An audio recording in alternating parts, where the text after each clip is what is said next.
Hai, Assalamualaikum dan salam sejahtera. Hari ini kita akan belajar mengenai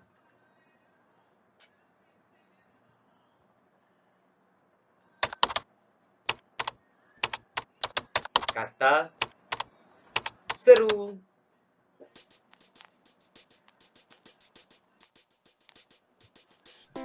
Mari kita lihat apa yang dikatakan kata seru.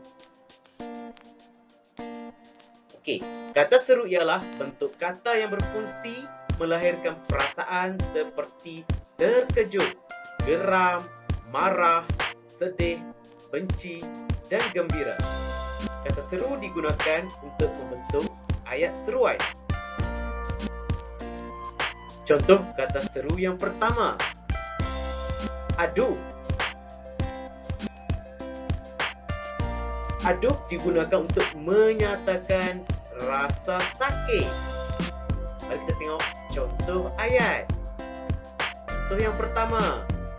Aduh, pedihnya ubat ini. Contoh ayat yang kedua. Aduh, sakitnya kepala saya. Seterusnya, perkataan aduhai. Ia berfungsi melahirkan rasa sedih. Contoh ayat.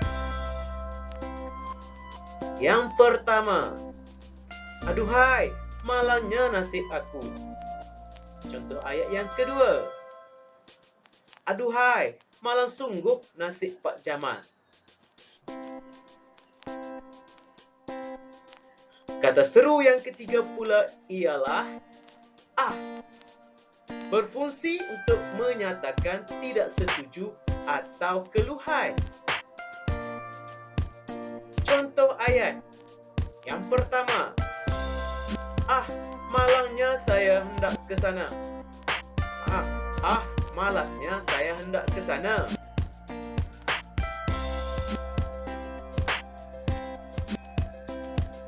Kita pergi contoh ayat yang kedua.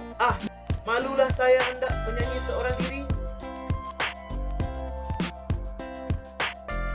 Seterusnya, amboi. Amboi digunakan untuk menyatakan rasa hairan atau kagum. Kita tengok contoh ayat. Ayat yang pertama.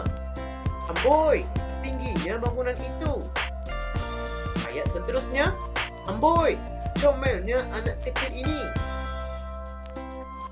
Kata seru yang seterusnya ialah cis. Cis digunakan untuk menyatakan rasa marah, geram, mencemuh, dan benci. Kita tengok contoh ayat yang pertama. Cis, berani engkau kacau adik aku? Contoh seterusnya. Cis, pergi engkau dari sini. Seterusnya, juga merupakan kata seru. Ia digunakan untuk menyatakan rasa terkejut. Contoh ayat. Kamu dari mana terengah-engah ini? Ayat yang kedua. Itu pun Ali dan Siti datang. Kata seru seterusnya pula ialah digunakan untuk menegaskan cakap atau menyergap. Lihat contoh ayat.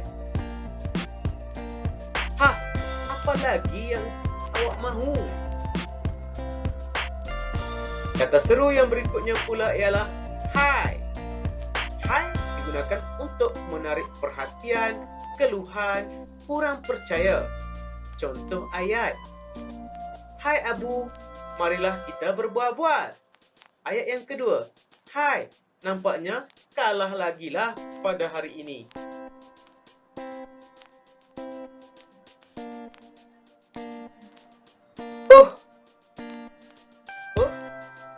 Digunakan untuk menyatakan kecewa, menjadi yakin, dan ketika berdoa. Tengok contoh ayat. Ayat pertama.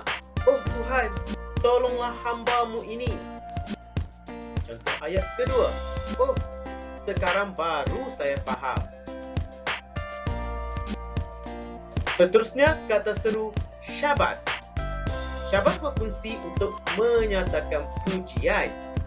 Contoh ayat, syabas, kamu telah dinaikkan pangkat. Ayat yang kedua, syabas, kamu memang layak bergelar olahragawan. Kata seru yang berikutnya pula ialah wah. Wah digunakan untuk menyatakan perasaan kagum, takjub. Kita lihat contoh ayat.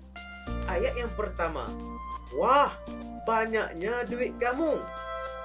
Contoh ayat yang kedua, wah, besarnya buah tembikar itu. Kata seru yang berikutnya pula ialah wahai. Wahai digunakan untuk menyatakan rasa sedih, untuk menarik perhatian. Kita tengok contoh ayat. Wahai Tuhan, kau tabahkanlah aku menghadapi bencana ini. Okey, bye-bye. Sekian, terima kasih.